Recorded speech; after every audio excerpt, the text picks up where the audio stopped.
The presenting sponsor of OnEducation is Participate. Lately, teachers from all over have been working together to find new approaches to provide quality remote education. Participate's sister company, Participate Learning, presents United We Teach, a global gathering place for educators to share distance learning resources as we navigate these strange times. For these resources and more, visit participate.com/oneducation. Not quite there yet. Great job. That's not feedback.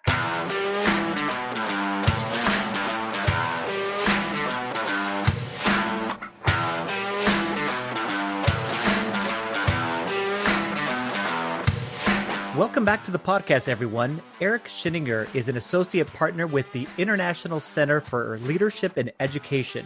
Prior to this, he was the award-winning principal at New Milford High School, and under his leadership, his school became a globally recognized model for innovative practices. His work focuses on leading and learning in the digital age as a model for moving schools and districts forward. This has led to the formation of the Pillars of Digital Leadership, a framework for all educators to initiate sustainable change to transform school cultures. Welcome to the podcast, Eric. Great to be here, Glenn. So Eric, for those of our listeners who may not be familiar with you and your work in education, can you give us an introduction? Sure. I was the person that swore I would never go into education. My father was a principal. My mother was an elementary teacher. And I'm like, yeah, not for me. But we all have our epiphanies. And I had mine when I was a graduate teaching assistant out in really far out Western Maryland. And then I became a science teacher. And, I loved it. I coached a few sports. But then I wanted to do more for kids. So I really wanted to go in administration. And that's when I found my way to the New Milford School District in northeastern New Jersey. And when I was there, first couple years, I was just pretty much like every other principal, following the status quo. And in 2009, the two professional life-changing events for me, a student telling me school is like a jail and getting on Twitter. Those two emerging experiences made me rethink my role and really what I could do to create a school that worked better for kids as opposed to one that worked great for the adults. So we started doing some amazing things. We improved achievement in the process, got a lot of notoriety across the country, across the world. And then I was asked to come join the International Center. After declining them at first, here I am 6 years later. That's an interesting take that's moved you as far as a student saying that school is like jail, because I have heard that before. I mean, obviously from I taught high school Spanish, and then now I'm an instructional coach, and that is a common statement. And there's a lot of unfortunate similarities to the procedures and the way that we run schools that are very similar, only in incarceration, which is disappointing in a way. What are some of the things that you like took from that, though? As far as I took many things. One, if we really want to know how well we're doing, we have to ask our students and do it in ways where they're going to be honest with us, and we have to look at that as valuable feedback and not criticism. And we also have to ask, how do we feel as adults about rules, policies, and procedures that don't make much sense to us? So I really think it's about putting ourselves, looking through an empathetic lens and putting ourselves in the shoes of those who we're serving, which is our learners, and, ask ourselves how we would react under the same conditions. And, back when we all went to school, we conformed, we complied. We didn't know any better because we didn't have the internet and we didn't live in a knowledge economy. But now information is there. People can go and learn about anything they want. So the whole idea is to create an experience in our schools where kids see and feel the value from it. If they're just doing school, it's just not going to cut it. So the whole idea is to create these experiences where kids see the connection to not only what they might want to pursue in college, but also connection to careers which, based upon where we are now, are dramatically changing. Absolutely. So many of our listeners, which are educators mostly, but we have administrators also too, and some other types of roles like mine, instructional coaches. They're in a distance learning model throughout the country, and at this moment are trying to figure out how do we best do that. And everyone I speak to is exhausted. I mean, everyone talks about that, how it's taking a toll that has never been, they've never felt this. And many are turning to using more direct instruction than they ever would have in a face-to-face setting for many reasons. But you wrote a blog post recently about finding a balance. And actually, when I first saw the title, I thought it was going to be about something else. But what are some ways for teachers to achieve lesson balance? And that's what the article kind of talks about and walks us through, which I think is fantastic. Yeah, it's interesting. When we look at how we get better, there's the comfort zone. And, if we're comfortable, we don't really want to change. Then there's the fear zone.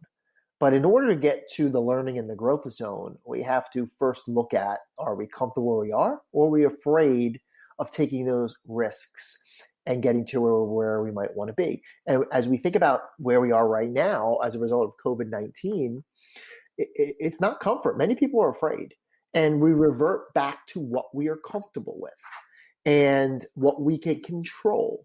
So in a distance, remote, or even a hybrid, environment where we might be balancing face-to-face and remote learners, we can control what we do as the adult. And that happens to be direct instruction.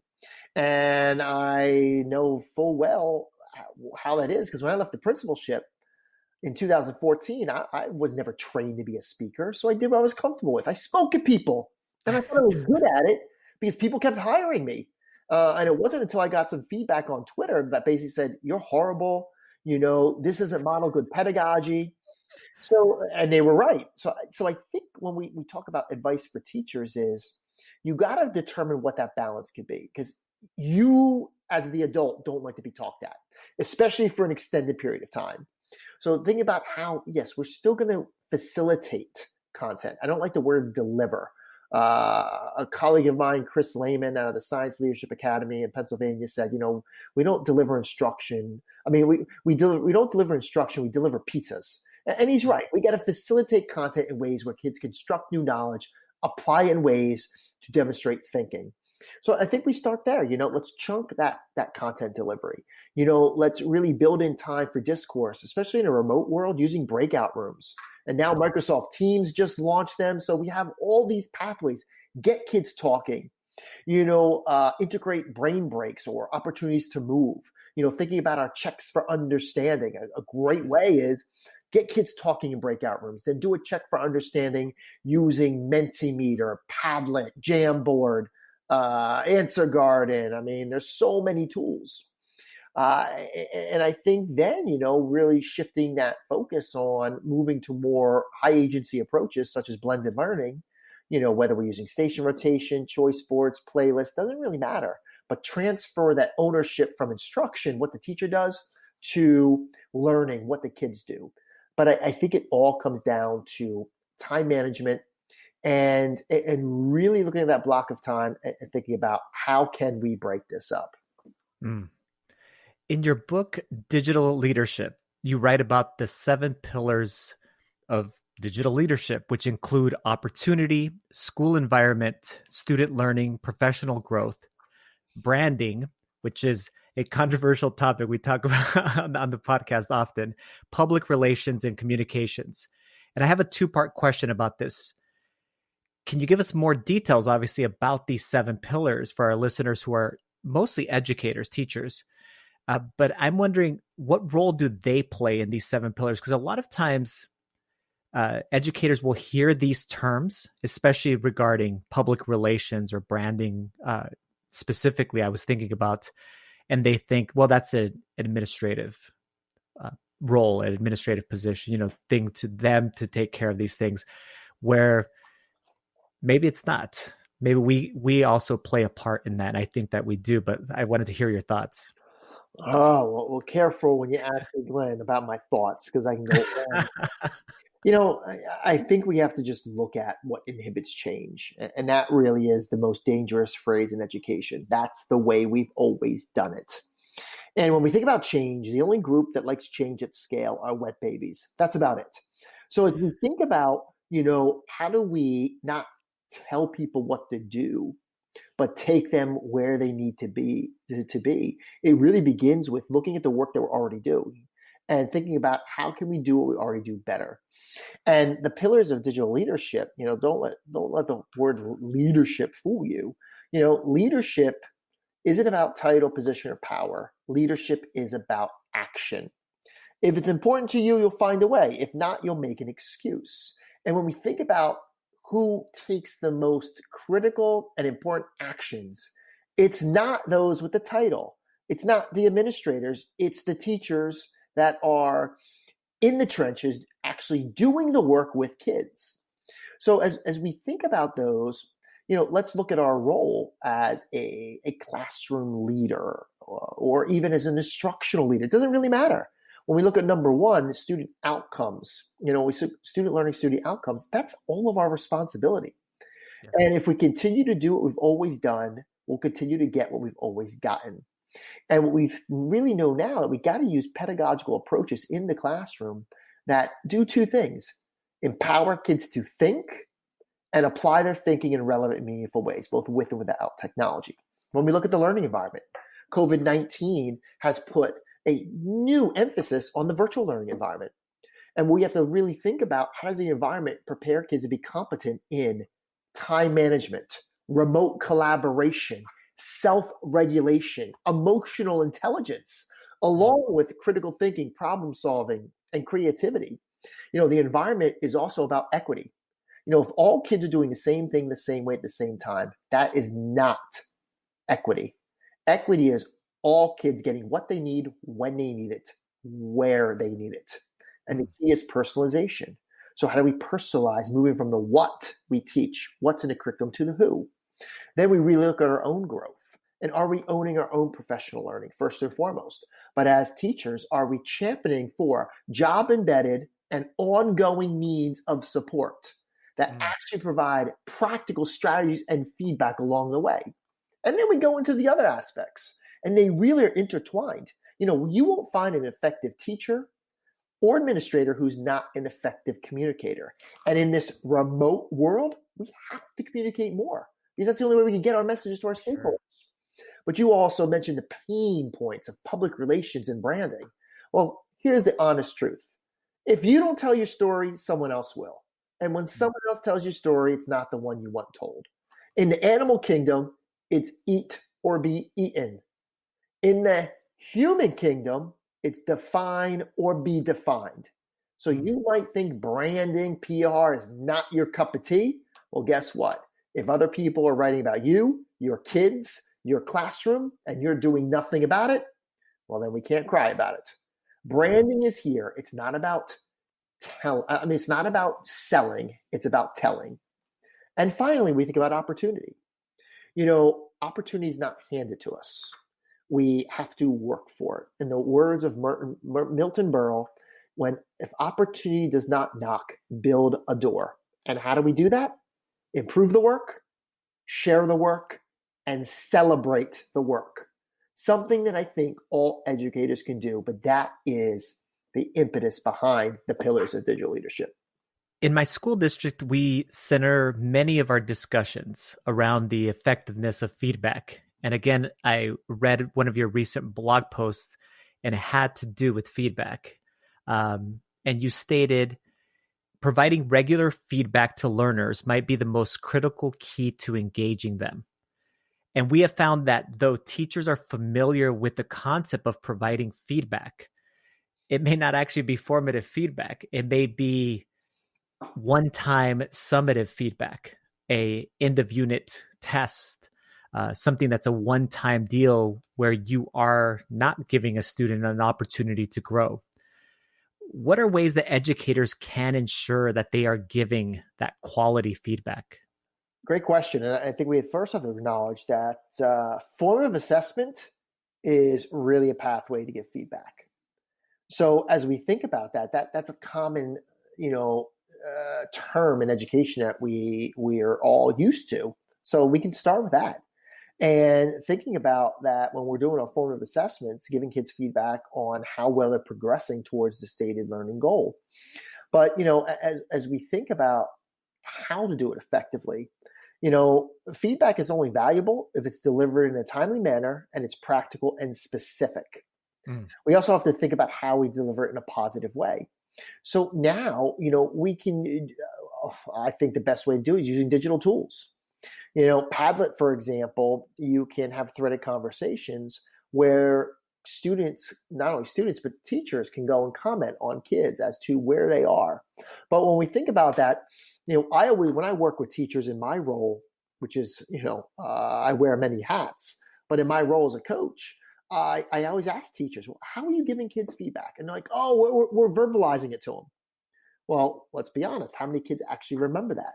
So one way is to use feedback logs, whereas the teacher is giving kids verbal feedback, the kids start writing it down. Then the kids reflect on it. So that's one great way to do it. Another way is to use peer-to-peer feedback. Using tools like Flipgrid, kids can answer questions or, work to solve problems. But then the students can, begin by giving that peer-to-peer feedback.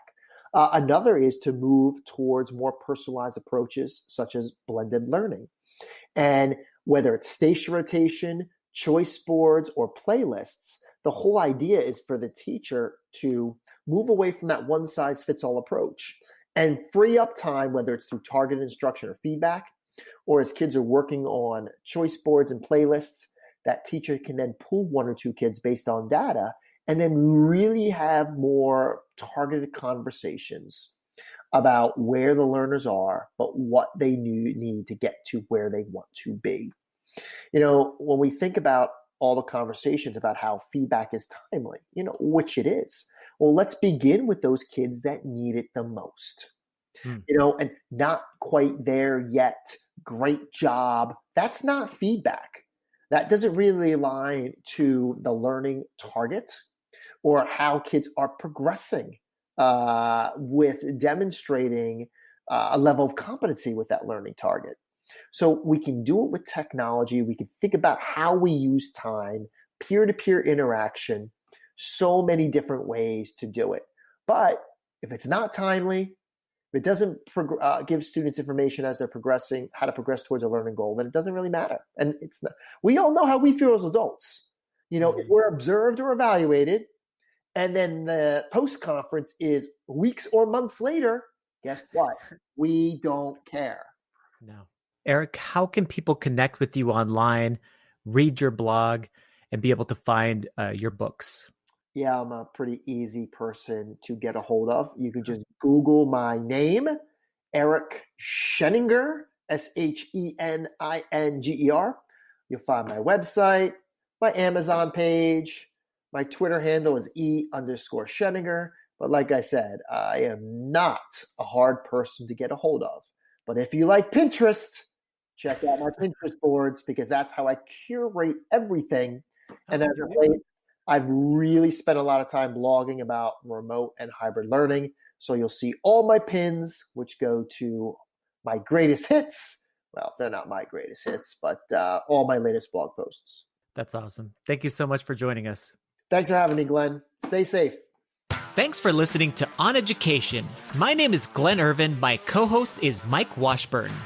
OnEducation is part of the On Podcast Media Network. You can listen to this show and many others by great educators like Monica Burns, Mike Matera, Tisha Richmond, and many more by visiting onpodcastmedia.com.